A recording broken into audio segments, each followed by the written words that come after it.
Hey people, what's going on today? I made it in our local paper, Chronicle Herald. Pretty good distribution on this paper. It's a good sized paper. And anyway, it's inside there. I'm not going to even find it. I'm going to put a link below to the article, the online version of the article, so you guys can check it out. Video today is going to be kind of a quiz. I acquired this odd tool the other day, and honestly, I'm not even sure what it is. Here it is here. It fits in a hardy hole. It's quite big. It's got a bit of a grab system on the top here with a variety of holes, and I'm not sure which direction it would go in the anvil, but it fits in a hardy hole. You take that off, and that falls down. Maybe that's why that's there, just to keep that up. But it's just a grab of some kind. I'm not sure what it is. I have a pretty good idea what it is. Just my own personal theory on what it is. I won't get into a couple clues just yet, but if anyone's ever seen one, take a shot at guessing what it is. I've had this other thing kicking around here, and it's been on the wall. I don't know if anyone ever noticed it there, but it's an old forged piece, and I'm just going to throw it on the ground here. It's very old, and these are all forge welded eyelets. They were actually not punched, they were bent and forged, forge welded, with a forge welded link, and this odd piece at the end on both sides. So spread out, it's about 4 feet long, each side's 2 feet, and that's what it is right there. So these are actually fairly common. If you know, these were everywhere. I'm not going to tell you exactly where you would have found them, but thousands and thousands of these have been made over the years, and it's a pretty common tool from the old days. It's not a metalworking tool. I'll just give you that much. It was a thing made by blacksmiths for somebody else to use. So we'll just see if you can guess what that is. Okay, what I want to show you tonight is basically how to clean up a file. You know, files aren't as expensive as they used to be. They used to be very expensive, and you know, it'd be worth your while to repair them, clean them. It's barely worth it anymore. You know, the Chinese are making millions of files, and they're pretty good. You know, so it is what it is. It'll cut for a long time. It's a high carbon steel, so it's kind of hard to screw that up. I have a particularly bad file here. It's a big old flat file. It's a good size one, probably, you know, more than 1.25 inches by almost 3/8 thick, big file. And it pretty much does not cut. It ain't cutting a damn thing. I got this stuff called Miracle Sharp. And what it is phosphoric acid, fairly pure phosphoric acid, and it's not horrible stuff. It eats metal pretty good, but it's not, you know, it's not one of the worst acids in the world. I don't think it's as bad as hydrochloric acid or pure sulfuric acid. And so it says on the directions there to clean the file a little bit. So before I dunk it in the Miracle Sharp there, you take what's it's called a file card, and it's got these little bent fine teeth on there, and you just run it, you know, through the file and clean the crap out, the rust, little bits of metal that are stuck in there. You get that out of there before you dunk it in this stuff. And if you're going to play around with acids, wear some rubber gloves and really a face shield for protection, because if you splash this shit on you, you're going to regret it. And so I'll be wearing my welding helmet as I pour it in there, and some rubber gloves. So So it's in the bath there now, just soaking away, and according to the instructions, it says keep it there for about 2 hours. So it'll foam up.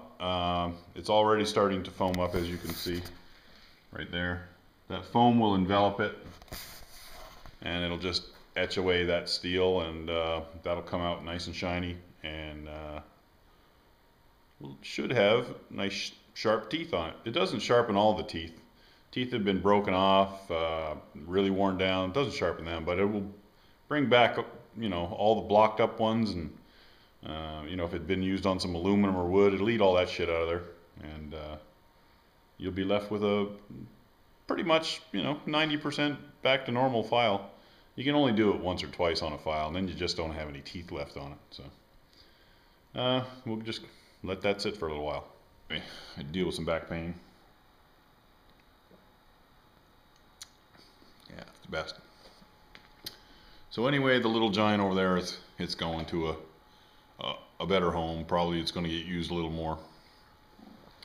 I just wasn't getting enough use out of it, so I did without I had that homemade power hammer that I had. I since sold that, but I wasn't using that either, man. I made that and I used it for like 6 months, a year.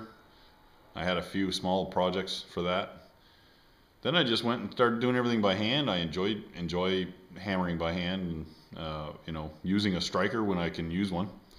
And I've trained enough people around here to do the striking work for me, and you know, they're always around, so it'll clear up the shop a little bit, put a few bucks in my pocket, pay some bills, get caught up on some stuff, and get out in the real world and get a job. Ugh. I had a good run here. You probably remember that video where I said I was going to try and get into something new.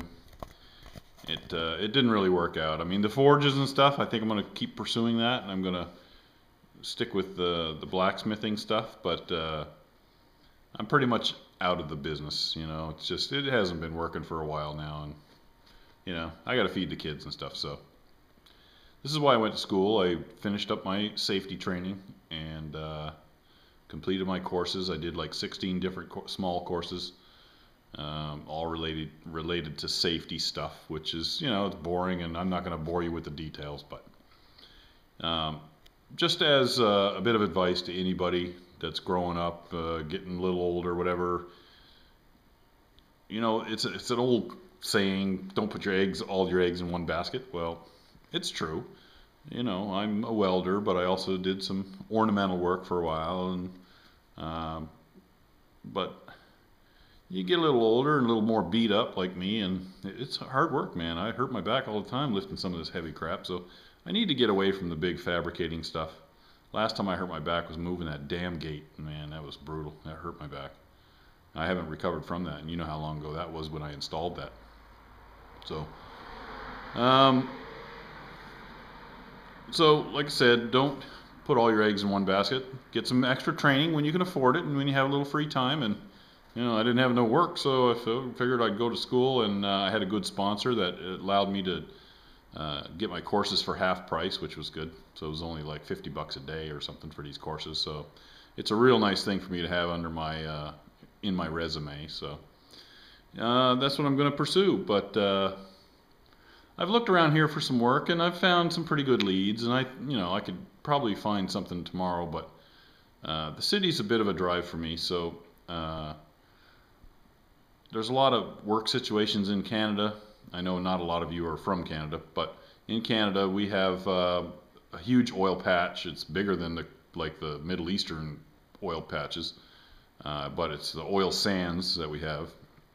There's tons of work out there, and they're always looking for safety people. So I thought I'd get a job. You know, I don't have to kill myself as much, and you know, I can find some work out there. We also have a lot of very large mines in Canada. So we have in Labrador, which is north of here, you know, 1,000 miles or so.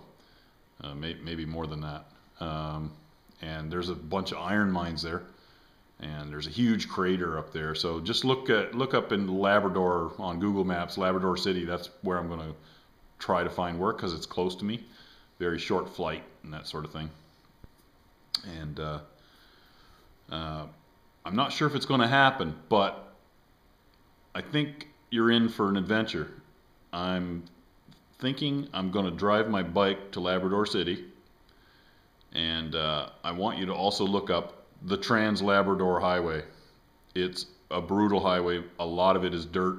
It's about 500 miles of dirt and like railroad bed rocks and stuff for the roads. And I'm thinking of taking my concourse on that road, and it's brutal. People have done it, but it'll be interesting. And this time of the year, the road's pretty rough. So, you know, I may have to take my time on some of that rough stuff, but you know, I'll be careful. I'm not gonna break down and try and kill myself, you know, 200, 300 miles from help. That'd just be stupid. It's such a long highway that what people do is when you get to the beginning of the highway in Quebec, the RCMP, which is the national police in Canada, they patrol the road, but they're hardly ever on it because there's just nothing on it to, you know, go out. It's so long. So they have a station at one end and a station at the other end, and they'll give you a satellite phone. You have to turn it in at the other end, and all that's for is if you break down or get hurt, you can call, because there's no cell phone service. You're in the middle of nowhere, and there's a lot of beautiful sights along the way. So I think I'm going to do it, and it may actually happen pretty soon. So we'll see how finances fall into place here, and maybe a real adventure coming up. I'm going to do a lot of filming on the trip if I do it, and maybe there'll be a gap between, you know, some videos until I get all that stuff put together, and then there'll be a series of videos covering it, because I won't be really near any computers. I'll be on the road. I'm just going to shoot a lot, and then I'll work on that and put it all together for you guys to come along for the ride. I think it'll be a blast. I was going to do it with my son many years ago just for the fun of it. We were going to do the whole loop all the way up there, and it comes across the ferry across to Newfoundland Island, and then you can go down through Newfoundland, and then you take another ferry to Nova Scotia. It's a crazy trip, but we just never got to do it. It was just too expensive. But this time I think I'm going to do it just to go up there and find work. So I may even, if I find work up there, I might just leave my bike there and then fly home if I find a job. So there's tons of work up there, so just got to go there and get it, you know. So that, and there's some pretty good news that came from this newspaper article, and I don't know if it's really good news yet, because what happened was some television producers read the article, went on my YouTube site, and they want to talk to me. I have no idea what it's about. I don't know what they want from me, you know, a show or a host or maybe a consultant. Maybe they just want some jackass who knows how to weld. I don't know. I'm not that one. I don't know. I'll let you know how it progresses. I'm sure there's a bit of confidentiality between stuff like that, so you may not be privy to a lot of information as it comes along, because they're, you know, how TV production is, right? They kind of keep it hush hush until it's out. So, you know, but I'll give you some vague ideas of how things are very good, or you know, whatever. You know what I mean? So that's pretty much what's going on right now, and let's just check this file, see how it's going. Yeah, it's slow going. It's not a quick acid, but it's starting to foam up. And it's kind of cold. Acid doesn't work as good when it's cold. So it said 2 hours, but it's probably going to be more like 4. So if it's going to be that long, I'll let you know. I'm going to check it here in a couple hours and see. Okay, I actually went in for a couple hours and came back out, check out on this file, and it hadn't done much in 2 hours. It was so cold out. So, you know, warm acid works a lot better than cold acid. And so left it in there overnight, came back, and it's just fine. It's all foamed up, but it's in there, and looks pretty good. It doesn't look like it really ate away a lot of steel, so that's what you want. So going to carefully take that out of there and rinse it off real good, and then deactivate it by putting some baking soda or something like that on there, and that'll neutralize it. Sorry, and then we'll check it out.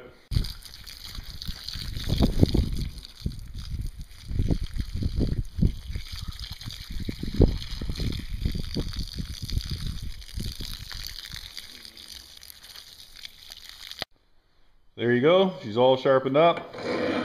You can feel it biting now.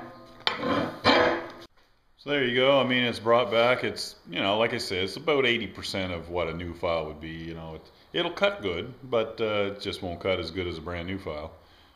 Whereas before, putting in the acid, I mean, it wasn't cutting at all. It would just roll right off the metal. It was that bad. So, you saved $1 or $2. Yeah, whatever.